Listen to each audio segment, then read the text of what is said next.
Confirming. We just got the 2-minute warning. Like a minute ago.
Heads up.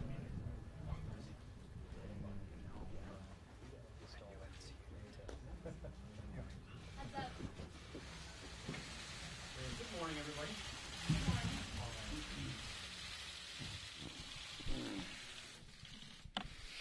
Morning. I wanted to share with you a little of what I just told my colleagues a few minutes ago. You realize something when you take this job. It's a big job with a lot riding on you, and you feel it. But you also know that this is a job that does not last forever. You realize that you hold the office for just a small part of our history, so you better make the most of it. It's fleeting, and that inspires you to do big things. And on that score, I think we have achieved a heck of a lot. You all know that I did not seek this job. I took it reluctantly, but I have given this job everything that I have. And I have no regrets whatsoever for having accepted this responsibility. This has been one of the two greatest honors of my life. The job provides incredible opportunities. But the truth is, it's easy for it to take over everything in your life. And you can't just let that happen. Because there are other things in life that can be fleeting as well.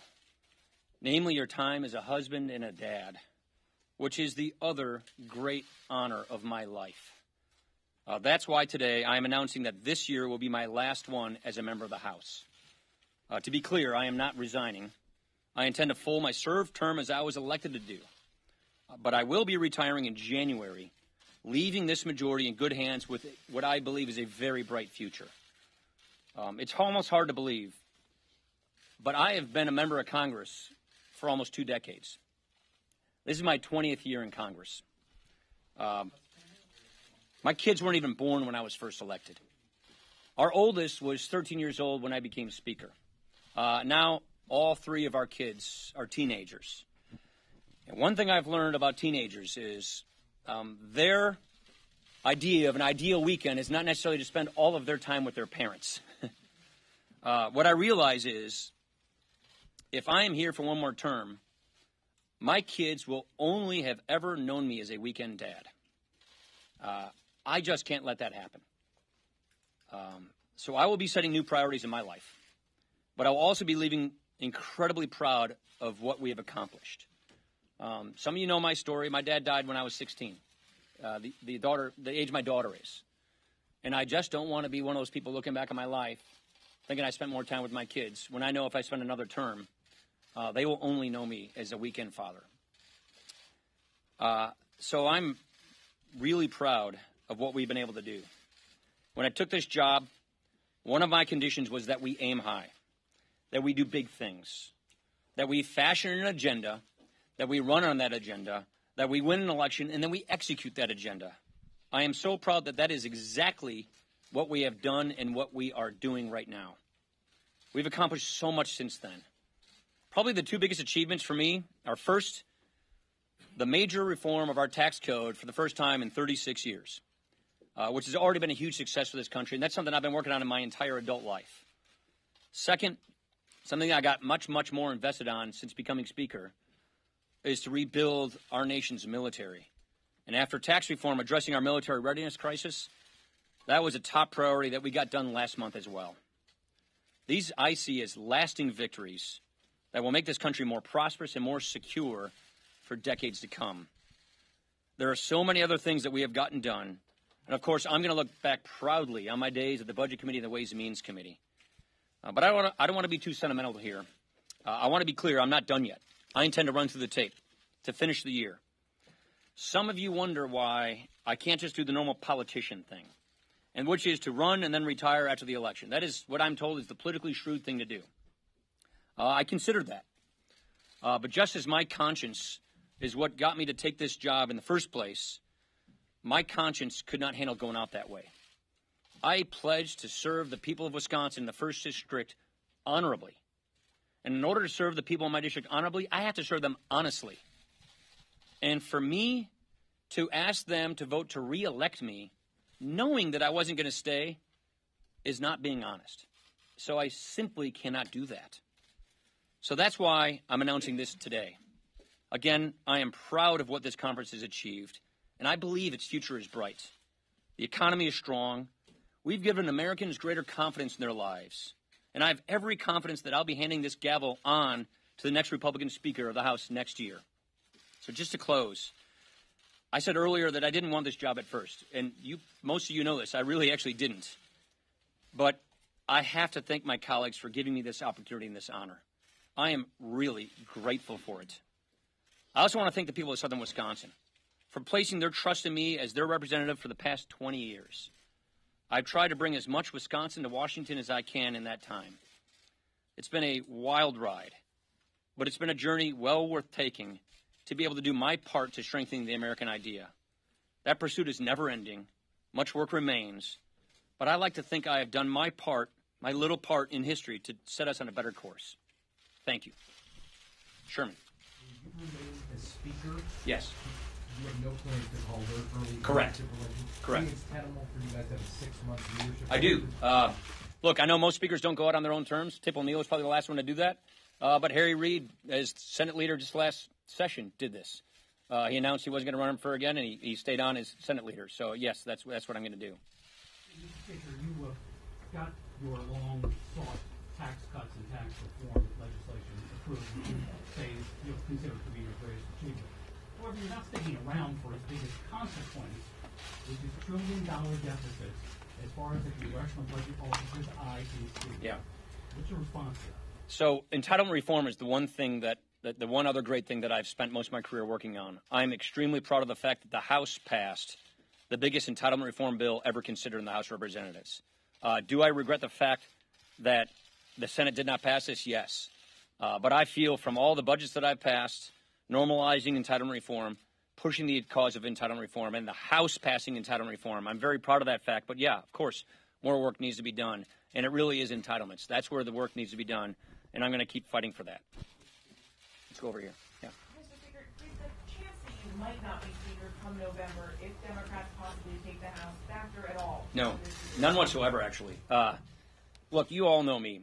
I didn't take this job to get the gavel in the first place. I'm not a guy who thinks about it like that. This really was two things. I have accomplished much of what I came here to do, and my kids aren't getting any younger. And if I stay, they're only going to know me as a weekend dad, and that's just something I consciously can't do. And that's really it right there. Do you worry about the impact of your announcement on the 2018 midterms and perhaps sending a signal that the House is lost for Republicans? Yeah, I gave it some consideration, but I really do not believe whether I stay or go in 2019 is going to affect a person's individual race for Congress. I really don't think a person's race for Congress is going to hinge on whether Paul Ryan's Speaker or not. So I really don't think it affects it. Look, if we do our jobs, which we are, we're going to be fine as a majority. I'm grateful for the president to give us this chance to actually get this stuff done. I'm grateful that we have unified government that the president, with his victory, gave us so that we get all these big things done. We're going to have a great record to run on. We have a great economy, great accomplishments, more to do. And I really don't think that the American people are going to want to have the gridlock that the Democrats are promising. So I'm confident we can run through the tape and we can get this done. Bonus. On the president, he has been openly talking about firing Bob Mueller, potentially firing the Deputy Attorney General. What are your thoughts on that? My thoughts haven't changed. I think they should be allowed to do their jobs. We have a rule of law in this country, and that's a principle we all uphold. I have no reason to believe that that's going to happen. I have assurances that's not, because I've been talking to people in the White House about it. Rachel.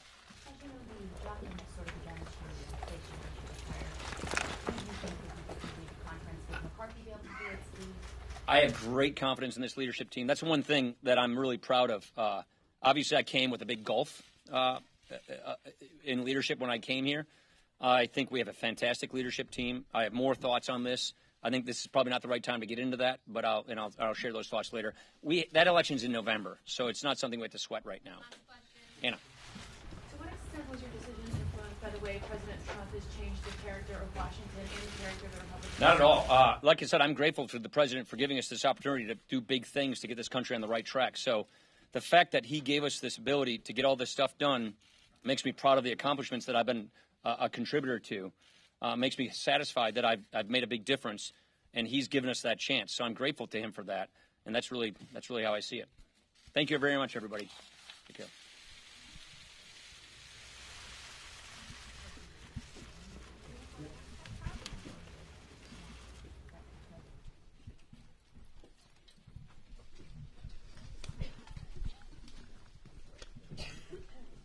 Hello? Yep, I'm good when you are. Just a warning, you may get some people through my shot, so.